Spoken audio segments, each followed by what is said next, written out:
Welcome to True Paranormal, the podcast, with your host, Leo Rizzuti. Every week we will explore such topics as ghosts, demons, poltergeist, haunted history, time shifts, cryptozoology, and other aspects of the paranormal through listener-submitted accounts, documentary studies, and interviews with the investigators that dedicate their lives to searching for proof of the unknown. So get a fresh cup of coffee, dim the lights, relax, and get ready for a short visit to the realm of the true paranormal.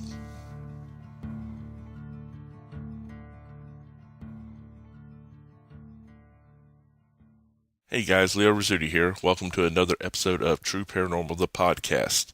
It is the first week in February, and that means it is just after Groundhog's Day.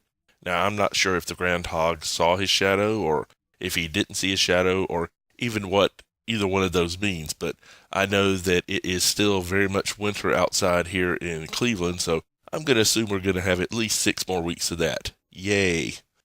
We have got a jam-packed show lined up for you guys tonight. We are going to be looking at the subject of EVPs.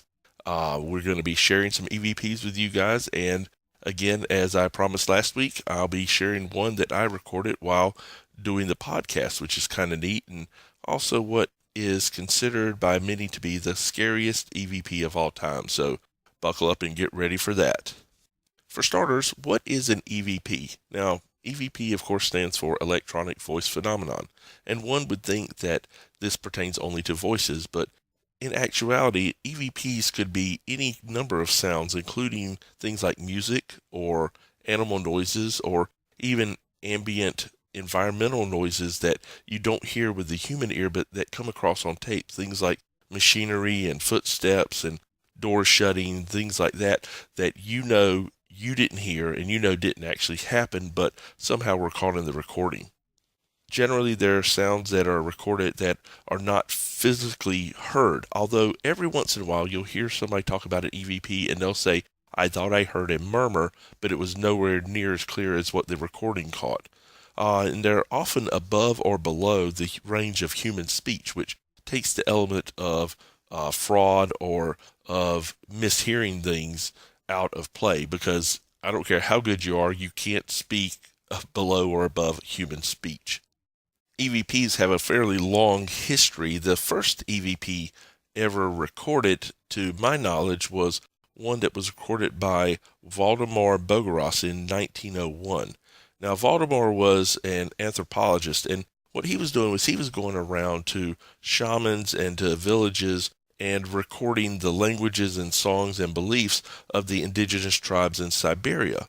He would go out to the tribes and he would set up a very early recording device, essentially just a phonograph with a wax cylinder on it, and would record what he ran into. Amazingly enough, on one of those recordings, he got something he wasn't really expecting. In 1901, he took his phonograph and visited a tribe called the Chukchi in Siberia. Now, during a series of recording sessions, he set it up so that the shaman was in one corner of this large tent that they were in, and he was doing apparently a dance and banging on a drum, and it was essentially a practice that was intended to entice spirits to come in. In the meanwhile, Bogaras himself was in the other corner opposite the tent and obviously observing what was going on, while the phonograph itself was by itself in the middle of the tent. What ended up happening was he not only recorded the shaman, but apparently he recorded a couple of different things going on there, neither one of which were apparent inside the tent at the time. Now, I will tell you that these recordings are not easily accessible to the public.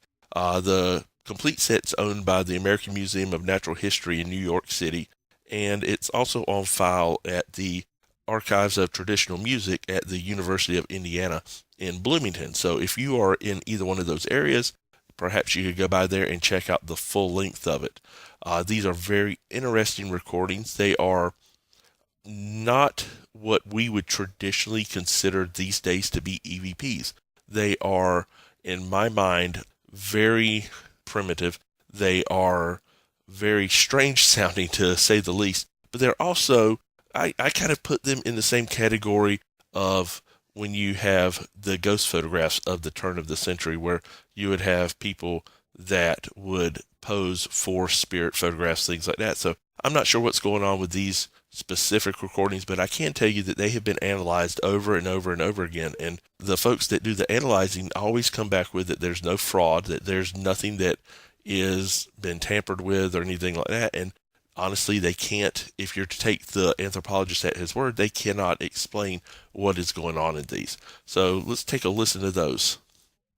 Now, in this first excerpt, you can hear a shaman's voice in the background and his drum pretty faintly, because he's, like I said, he's in the corner of the tent and it's pretty good distance away, before the spirit, who is apparently a deceased American, begins to speak. He sounds like he is right in front of the phonograph, which of course is by itself in the center of the tent, and speaking directly into the horn of the phonograph, because it is really, really loud compared to everything else. Now, the spirit mimics the shaman, and then he apparently becomes kind of agitated and then starts at the end laughing off when he gets done. So it's kind of a neat recording, and I'll let you guys have a listen to that.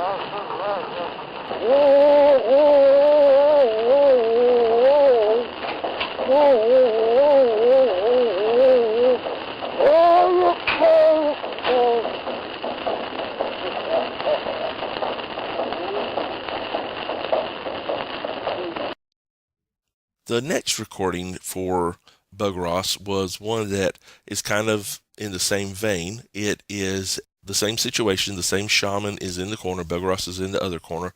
But this time it is a wolf howling into the phonograph. And again, this is something that, according to Buggeross, there was no animals nearby. There were no ambient noises. There was nothing that was to be expected like this on the recording. And he only actually discovered it after he got back from his expedition and was analyzing his recording. So kind of a neat thing to think about, and let's take a listen to that one.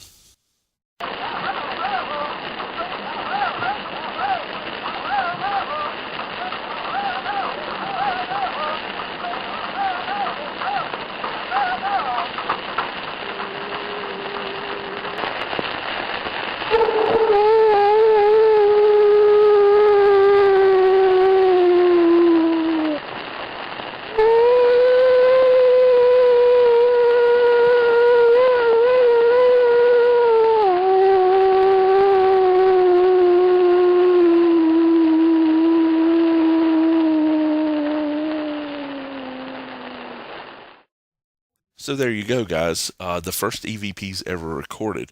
Kind of a neat little history lesson there. Buggeross was, again, he was taken at his word. He was very much held in high esteem in science and in anthropology during his time, and there's no reason to think that he would defraud something like this. So kind of a weird recording, and not, again, what we would expect to hear from an EVP these days, but from a historical standpoint, really, really neat. And I'm really glad that I was able to grab some excerpts of these, because, again, they are really, really tough to find, and I wanted to share those with you guys. The rest of the history of EVPs, goes into Edison. Edison was kind of obsessed with them for a little while. He started developing a method for communicating with the dead shortly after his mother died. In fact, in 1920, an article appeared in American Magazine entitled "Edison Working to Communicate with the Next World." Later on, he was quoted by one of their writers as saying, "If our personality survives, then it is strictly logical or scientific to assume that it retains memory, intellect, and other facilities, and knowledge that we acquire on this earth. Therefore, if we can evolve an instrument so delicate as to be affected by our personality as it survives in the next life, such an instrument, when made available, ought to record something." Now, while his devised machine was started, it was never finished by Mr. Edison before his death in 1931. The machine was later named the Thomas Edison communicator and is believed by some to have been completed by others through experimentation and using Mr. Edison's surviving notes. In 1959, getting a little closer to the present, Fredrik Jurgensen, a Swedish opera singer, painter, and film producer who is considered by most to be the father of EVPs, was recording the songs and noises of birds while out for a stroll. When he played back his recording, he heard his deceased mother's voice saying, "Fredrik, you're being watched," and "Friedel, my little Friedel, can you hear me?" After realizing what he captured, Mr. Jurgensen entered into a recording frenzy in hopes of recontacting his mother and other deceased relatives. Before his death in 1964, he recorded an innumerable amount of tapes in which many more voices of the deceased were collected. They were tested by scientists, radio experts, and sound technicians. However, none of them could find a valid technical reason for this phenomenon. Mr. Jurgensen also published 2 great books before his death, Voices from the Universe and Radio Contact with the Dead. One thing that I remember from reading about Jurgensen when I was younger was that he would have occasion to have scientists over to listen to some of his recordings, and one panel he had was an international panel from scientists all over the world. They had scientists from England and America and Japan and Germany and France and India, things like that. And they were listening to these recordings, and suddenly one of the scientists jumped up and pointed towards the recorder and screamed out, "That's Hitler's voice." And sure enough, you could hear Hitler on the recording talking emphatically to another person about either justifying what he had done or apologizing for what he had done. So kind of a neat experience there. Later in the 60s and 70s, American researchers George and Jeanette Meek and psychic William O'Neill recorded hundreds of hours of EVP with radio oscillators, and EVP started to become a widely practiced arm of paranormal research. These days, researchers use multiple methods for capturing EVPs, some of which we'll cover later on in the show. Now, the biggest question that gets asked is simply, how does the entity record into the device or the tape? There are, of course, multiple theories. The most basic theory is obviously that the spirit simply speaks into the recorder the same way that you and I speak. The problem is, obviously, spirits do not possess vocal cords or physical means to create vibrations to be picked up by recording devices. That being said, if objects can be moved by spirits and they can physically contact us, such as, when a spirit touches you or scratches you, who's to say that they can't vibrate air to create sounds? Most researchers don't support this theory, since the vast majority of EVPs cannot be physically heard when they are recorded, which would be a necessity in this example.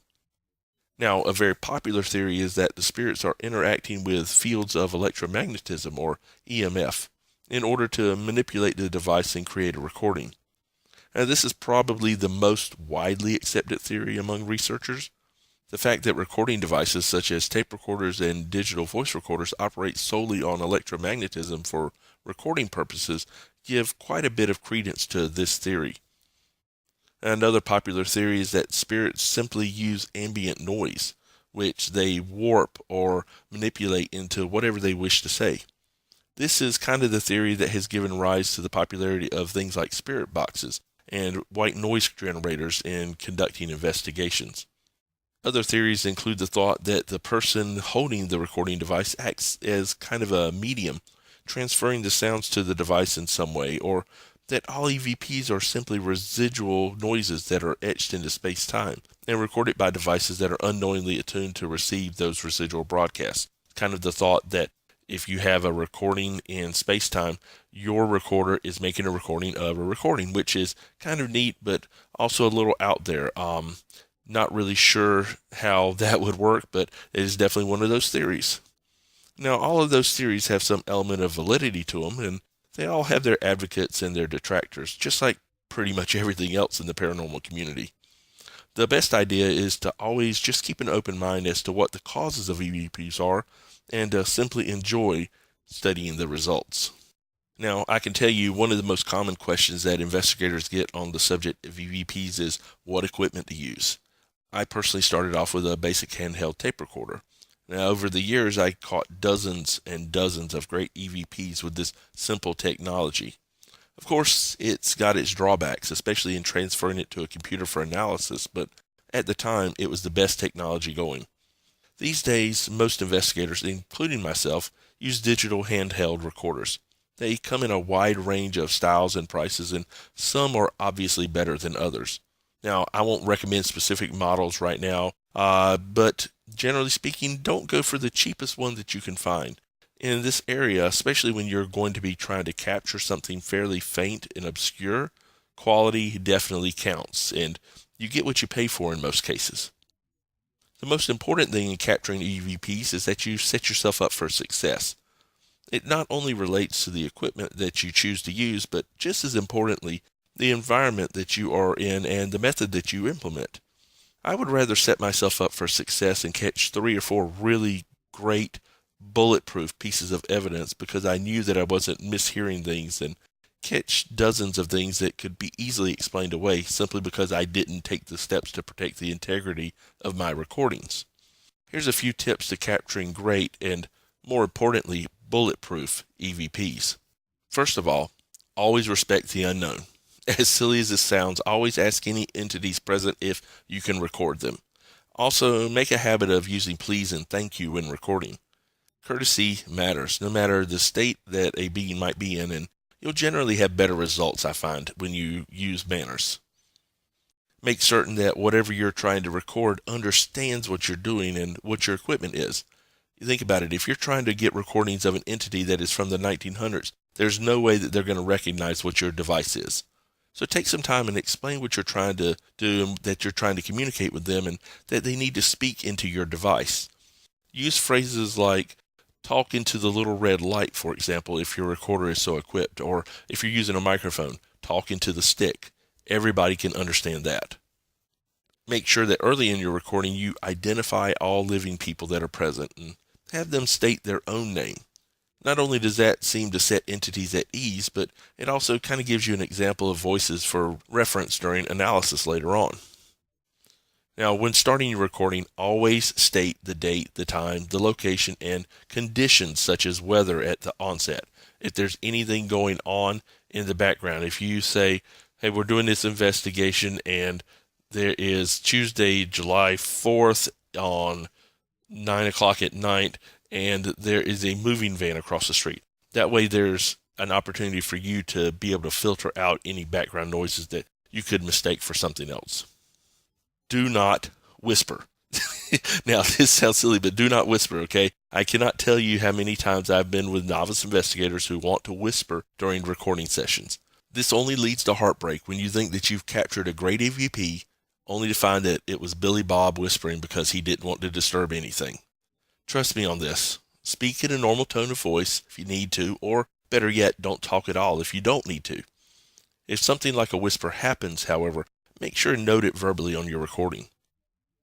And if you're in a group investigation and you leave your recorder running in one spot, which is a practice I like to do a lot, make sure that everybody in your group knows where that is so that they can be conscious of it, and have them verbally announce if they're coming into the room or going to come close to it. That way you don't mishear background noise that's actually them entering and leaving the room. Make sure that if there is any strange background noises such as sneezes or cars or trains or things like that, that you make a note of it on your recording. Make sure to give time for an answer. Now, sometimes it might take as long as 30 seconds to hear a response, so take your time. This is not a race. This is not a sprint. The whole point of this is for you to get evidence, and the best way for you to give evidence is to put a question out there and just let whatever is going to happen, happen. Make sure to bring extra batteries along with you and leave them in your car if at all possible. Believe me on this. Haunted locations are notorious for draining batteries, whether they're in the devices or not. So you might have fresh batteries, but if you've got them in your pocket while you're walking around, don't be shocked if the batteries are dead when you go to put them in your device. Follow the old Boy Scout motto and just be prepared. Lastly, try to have some great standard questions that you ask during investigations. Some good examples are, is there anyone here that would like to speak to us? My name is blank. We're not here to harm you. Can you please tell us yours? I'm 45 years old. How old are you? Is there anybody else here with you? Can you show yourself to us? Can you knock on the wall a couple of times for us? You can get kind of personal and you can say things like, I have 6 kids and their name are da-da-da-da-da-da-da. Then ask, do you have any children? What are their names? This is a nice place. Is this your home? How long have you lived here? What's your favorite song? Would you like us to leave? Do you want to leave here? Can we help you in any way? Do you want to tell us something? Things like that are conversation starters with spirits that get great responses. And what I would also do is I would also catalog anytime you have a specific question that seems to get a good response. Or if you have an experience where you get great responses, note everything you can on that. Who was with you? What the weather conditions were like? Amazingly enough, electrical storms seem to kick up EVPs, which is kind of logical if you think of it. There's energy in the form of electricity in the air in an electrical storm, and spirits need energy in order to create EVPs. So think of things like that whenever you're analyzing your recordings, and make a note whenever you have a really, really good session and try to replicate that as much as possible. Now, for the time you guys have all been waiting for, we're finally going to get around to listening to some EVPs. These are some great examples of EVPs captured in the line of investigations, and most of them were secured by the great guys at the Missouri Paranormal Research Group, who I used to network with years ago. Now, a lot of these are older EVPs and were recorded on cassette tape instead of a digital recorder. By the way, kids, if you have no idea what I'm talking about when I say cassette tape, ask your mom and dad. Wow, now I feel old. Anyway, because they were recorded on tape and then analyzed digitally, there are sometimes artifacts from the analysis remaining on the recording. You might hear strange electronic blips and sounds, but the EVPs themselves should come through pretty clear. By the way, thanks to Greg Brammer and his guys for all the hard work on these. You guys are absolute rock stars.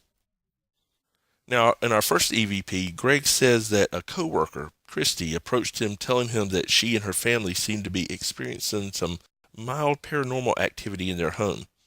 He suggested that she tried catching some EVPs and loaned her a digital recorder. After the course of a couple of weeks, Christy would record short periods of silence in her home after asking aloud if anyone was there who would like to talk to her.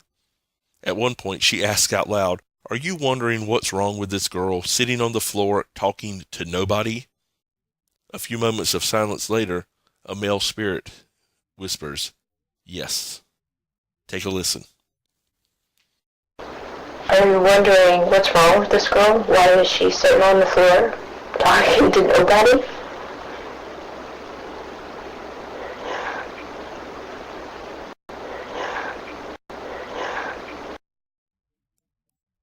Our next EVP that we have, Greg says he considers to be their only hostile EVP. It was recorded at an old small private family cemetery near Moberly, Missouri, and while they were on an afternoon ghost hunt, Greg and his sister-in-law stopped at an old cemetery. As he sat there with the recorder running, he could hear her reading the names aloud from some of the stones.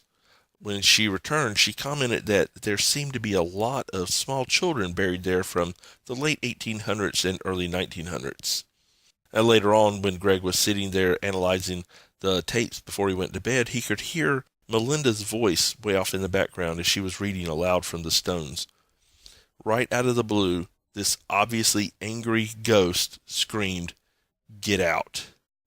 It was loud, it was clear, and apparently it was hostile. This woman ghost was making it clear that, at least from her point of view, they were not welcome. And Greg said he showed this and played it for his sister-in-law, and she swore that that was enough for her. She would most assuredly never go back out into that cemetery again. Take a listen.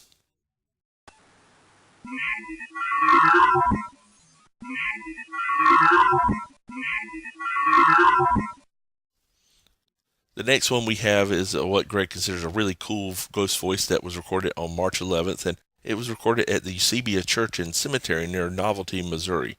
Now, I will tell you that Greg and his guys do a lot of cemetery exploring. It is a neat way to get out and do investigations without actually having to get permission of going into somebody's house or anything like that. But same rules apply. Be respectful, things like that. And I know Greg, and he does that every single time that they do an investigation. But that's a great way to actually get out and explore and try to catch evidence without actually having to go and do investigations. So, at any rate, they were in the middle of nowhere, and it's one of the spookiest places he says he's ever been to. Now, the church had been long abandoned and is actually about to collapse, so he'd force open the old door after a whole minute of fighting it to break free from its frame. He says when he finally did get it to come open, you can hear what sounds like a female spirit whisper, "Okay," as if she was watching me labor with the door and acknowledging that it was pretty tough to get open. So what you're going to want to do is you're going to listen to this, and you'll hear the creaking of the old door as it comes open, and then you'll hear the voice saying, "Okay." Now, while Greg says this is obviously a very clear EVP, he assures us that no one was saying anything, and it was not one of his guys. Take a listen to this. Okay. Okay. Okay. The last one we have from Greg and his guys was a file that is actually one of his longest ones. It is a fairly long EVP, and it is really, really neat and kind of perplexing.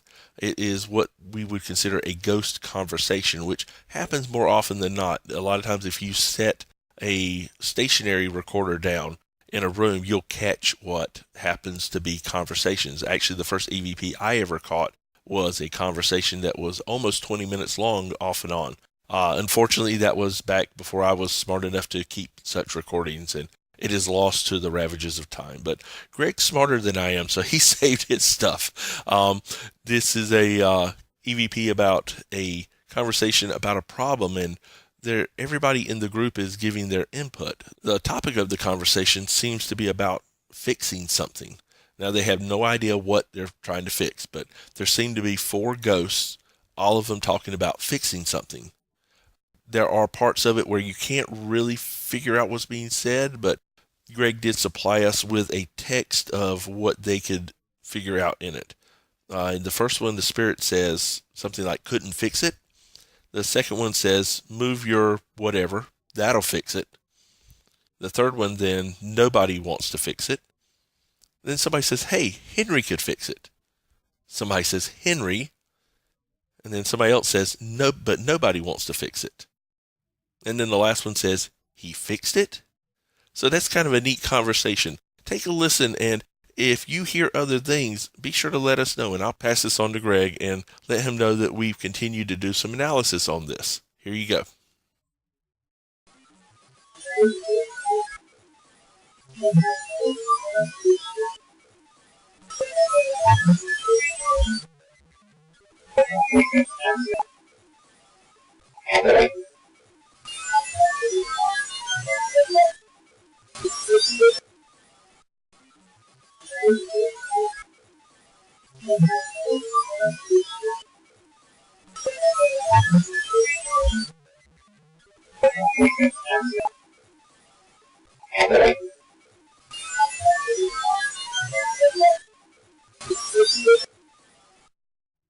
So there you go, guys. That's the Missouri Paranormal Group. They're a great group for recording EVPs, and they are kind enough to put them out in public where everybody can enjoy them. So kudos to those guys. They do a ton of work, and they are absolutely top-notch. I want to thank those guys personally. Now, I want to share with you something that I amazingly captured while recording this fine quality podcast that you're listening to right now. Several weeks ago, I was recording a segment, as I'm usually found doing on the weekends. Now, to let you know, I record in a practically soundproof room, mainly because I'm too lazy to edit out background noises. So you guys can imagine my shock when I was listening to my files on playback and discovered that something may have not been pleased with my recording as much as I had intended. I cannot definitively state that our house is technically haunted, but I can tell you that we've had some odd things happen here. Take a listen for yourself. "Ghosts can't hurt you." And the guy said, "No, it won't." "Ghosts can't hurt you." And the guy said, no, it won't. So there you go, guys. You can obviously hear my voice, my goofy voice, in the foreground, recording as I usually do, but then in the background, it almost sounds like something's growling at me, which is not the first time I've captured a growl in my life. I'm going to play it for you guys again. Ghosts can't hurt you. And the guy said, no, it won't. So what do you guys think? I could tell you for a fact that there were no animals or other people nearby. I was the only person in my house at the time, and there were absolutely no outside noises or ambient noises inside the house. What do you guys think? Be sure and tell me in the comments, or maybe shoot me an email or message with your thoughts. I'd love to hear them. Now I would like to share with you guys what many consider to be, simply put, the scariest EVP ever recorded. I would like to be able to sit here and tell you that I calmly sat through the entire recording the first time I heard it, and that I was unfazed by it, but not really in the practice of lying. It is not only the content of the recording, but also the energy, the length, and yes, the violence of it that caused me to need to stop the recording and take a break about a third of the way through. Now, if this is authentic, and I have no reason to think that it's not, it is the most astounding EVP I've ever heard, and one of the greatest pieces of evidence ever obtained. If you scare easily, if you're subject to nightmares, or if you simply get the heebie-jeebies a little easier than most, I want to warn you now that this recording may be disturbing to you. It was to me. Let me give you first a little background on the recording before I subject you to it, via the Central New York Ghost Hunters. In January 2007, the Central New York Ghost Hunters, based in Syracuse, New York, were invited to investigate an old hotel in upstate New York. The investigation proved to be one of the most intensely active the group has ever encountered, and produced an EVP that is remarkable not only for its length, but also for its terrifying content. It may well be the most intense, frightening EVP ever recorded. On that weekend in January, CNYGH founder Stacy Jones and several members of the group went to the hotel on an overnight stay for what they thought would be a routine investigation. They had no idea what they were in for.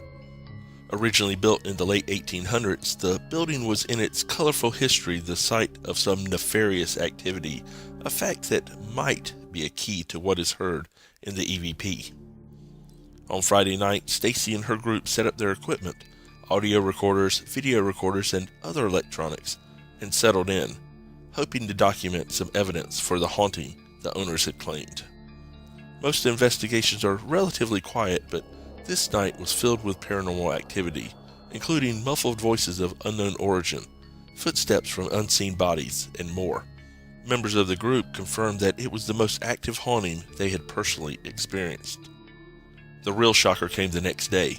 On Saturday afternoon at about 3 p.m., 2 female investigators and a member of the owner's family, also a female, sat on the staircase of the hotel with a digital voice recorder, intending to capture some EVP. They chose the stairway because they had all heard soft conversations and footsteps on the floor above, although no one was up there. When they later played the recording back, however, what they heard were not soft voices and footsteps, but something totally unexpected and completely terrifying. Stacy Jones describes what you'll hear on the recording. You can faintly hear the 3 females talking through the recording. You'll hear a female, the family member, say, "Hello, baby," and another long conversation. These are all human voices, but what sounds like a struggle or attack is going on as well. The male voice you hear was not present at the hotel. You'll hear a cuckoo clock, which was not present, a ticking of a hall clock, which was there. You'll hear what sounds like the microphone being moved, which was never touched, and then the sound becomes clearer. You'll hear a creaking door and slamming of the door, which is real. Then you will hear an unknown woman say, "Get off me," and what sounds like the woman being attacked. The struggle continues for a while, and during the EVP you can hear some of the investigators' conversations. After interviewing the investigators, they said they went and sat on the stairs of the hotel because they heard from an above floor what sounded like footsteps and conversations, not what you hear on the recording. When the noises stop, you hear the investigators participate in a lulled conversation. They stated that they started to talk when the noises stopped. In their conversation, you will hear a male voice say, "Help me," several times. This EVP has not been altered in any way except that it was edited for time, Stacy says. CNY ghost hunters have tried to reduce the noise, amplify, and clean it up, but found it difficult to make out exactly what was being said. And now, the recording.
Can you do that though? I mean, if you need to take a look, okay? So how you want to work out? Just like do that, take a whole slot. I know when you were saying we were going to do, we do the after my White House and in order for them to do that, they couldn't use, because there was no cement at the time, and stuff like that, they couldn't use anything but the same material that was used in the original. But they could be deemed historical.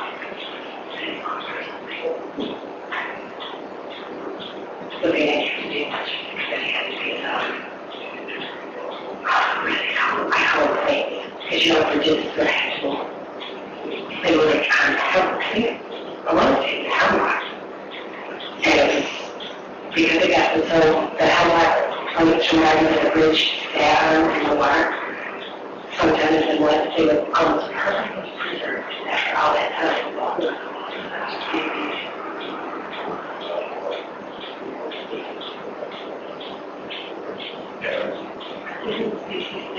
She thought something could just while we were there, how from it already.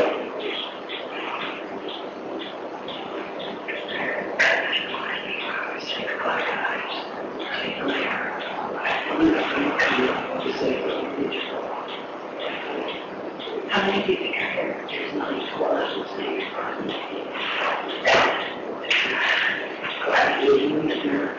There's going to be a 30 to 40 house.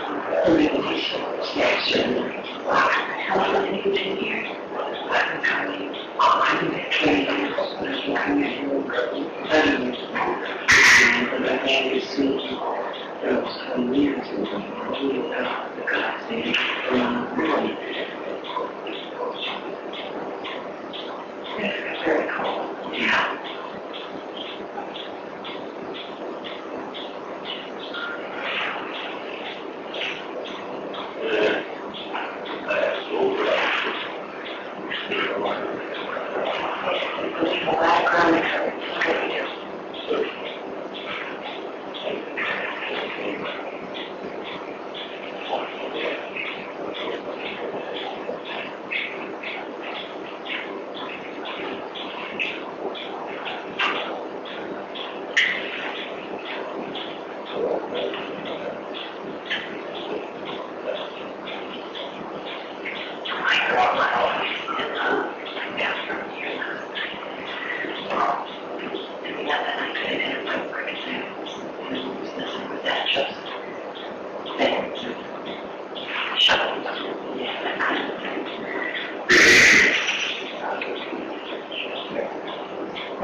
been to this hotel, we want to staircase, the landing from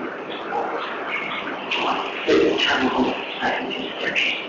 Never actually comes downstairs. So once my husband was upstairs, and when anybody comes downstairs, they wake up to make sure because I don't roll over, you know, so somebody could come down and bang their head and fall down the stairs. And I had to do 3 of them staying upstairs. And one of them came down from space from Claire. Second, after Claire cleared the bottom of the staircase, but she came from my face. And I thought, no, of the 2 rooms,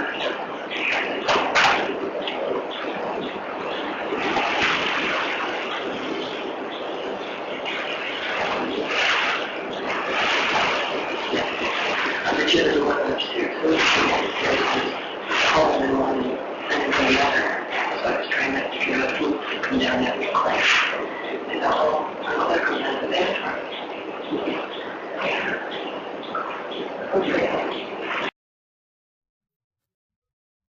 Okay, you guys still there?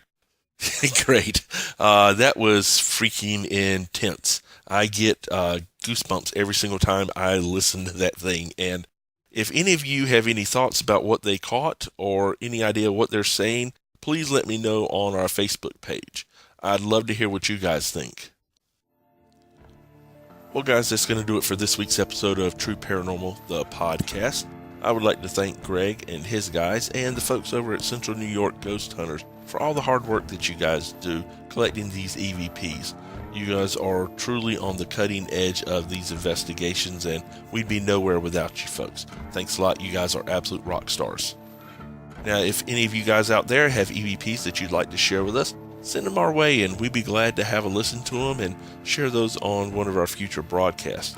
Also, as always, if you have your stories to share with us, send them to us at trueparanormalpodcast@gmail.com or go to our Facebook page at True Paranormal, the podcast on Facebook, and hit that like button, hit the message button, and send us a message. We'd be glad to share your stories on air. Speaking of listener stories, next week we're going to get back to clearing out this backlog I have of your guys' stories. Thank you everybody that is sending them in, and keep them coming. That's the whole reason that we're here. So in the meantime, my name is Leo Rizzuti. This is True Paranormal, the podcast. Thank you for joining us this week and every week, and join us again next week for another episode of True Paranormal, the podcast.